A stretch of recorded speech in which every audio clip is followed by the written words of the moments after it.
ಶಿವಮೊಗ್ಗ ಲೋಕಸಭಾ ಅಭ್ಯರ್ಥಿಯಾಗಿ ಪಕ್ಷೇತರ ಅಭ್ಯರ್ಥಿಯಾಗಿ ನಾಮಪತ್ರವನ್ನು ಸಲ್ಲಿಸಿ ಬಂದಿದ್ದೇನೆ.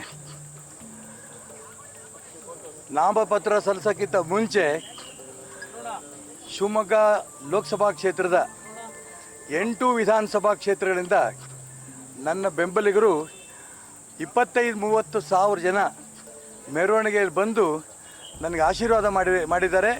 ಗೆದ್ದು ಬನ್ನಿ ಅಂತ ಶುಭವನ್ನು ಕೋರಿದ್ದಾರೆ. ಅವರೆಲ್ಲರೂ ಕೂಡ ನಾನು ಅಭಿನಂದನೆ ಸಲ್ಲಿಸ್ತೇನೆ. ಇವತ್ತಿನಿಂದ ಚುನಾವಣೆ ದಿನದ ತನಕನೂ ಕೂಡ ಪ್ರತಿ ಮನೆಗೂ ನಮ್ಮ ಕಾರ್ಯಕರ್ತರು ಹೋಗಿ ಈಶ್ವರಪ್ಪ ಯಾಕೆ ಚುನಾವಣೆ ನಿಂತಿದ್ದಾರೆ, ಭಾರತೀಯ ಜನತಾ ಪಾರ್ಟಿ ಒಬ್ಬ ನಿಷ್ಠಾವಂತ ಕಾರ್ಯಕರ್ತ, ಯಾಕೆ ನೋವಾಗಿದೆ, ಏನು ಅನ್ಯಾಯ ಆಗಿದೆ, ಹಾಗೂ ಹಿಂದುತ್ವಕ್ಕೆ ಏನು ಅನ್ಯಾಯ ಆಗಿದೆ, ಒಂದೇ ಕುಟುಂಬದ ಕೈಯಲ್ಲಿ ಅಪ್ಪ ಮಕ್ಕಳ ಕೈಯಲ್ಲಿ ಪಕ್ಷ ಯಾಕಿದೆ, ಎಲ್ಲ ಅಂಶವನ್ನು ಕೂಡ ಪ್ರತಿ ಮನೆಗೂ ಹೋಗಿ ನಮ್ಮ ಕಾರ್ಯಕರ್ತರು ಹೇಳಿ ಬರ್ತಾರೆ. ನನಗೆ ಪೂರ್ಣ ವಿಶ್ವಾಸ ಇದೆ ಶಿವಮೊಗ್ಗ ಲೋಕಸಭಾ ಕ್ಷೇತ್ರದ ಜನ ನನಗೆ ಬೆಂಬಲ ಕೊಡ್ತಾರೆ, ಗೆಲ್ಲಿಸ್ತಾರೆ. ಮತ್ತು ಚುನಾವಣೆ ಮುಗಿದ ನಂತರ ಭಾರತೀಯ ಜನತಾ ಪಾರ್ಟಿನಲ್ಲಿ ಸಾಕಷ್ಟು ಬದಲಾವಣೆಗಳಾಗಿದೆ, ಪಕ್ಷ ಶುದ್ಧೀಕರಣ ಆಗುತ್ತೆ ಅನ್ನೋ ವಿಶ್ವಾಸ ಕೂಡ ನನಗಿದೆ. ನಮಸ್ಕಾರ. ನಿಮ್ಮ ಸ್ಪರ್ಧೆಗೆ ಅನುಮಾನ ವ್ಯಕ್ತಪಡಿಸಿದವರಿಗೆ ಉತ್ತರ ಮೆರವಣಿಗೆನೇ ಉತ್ತರ.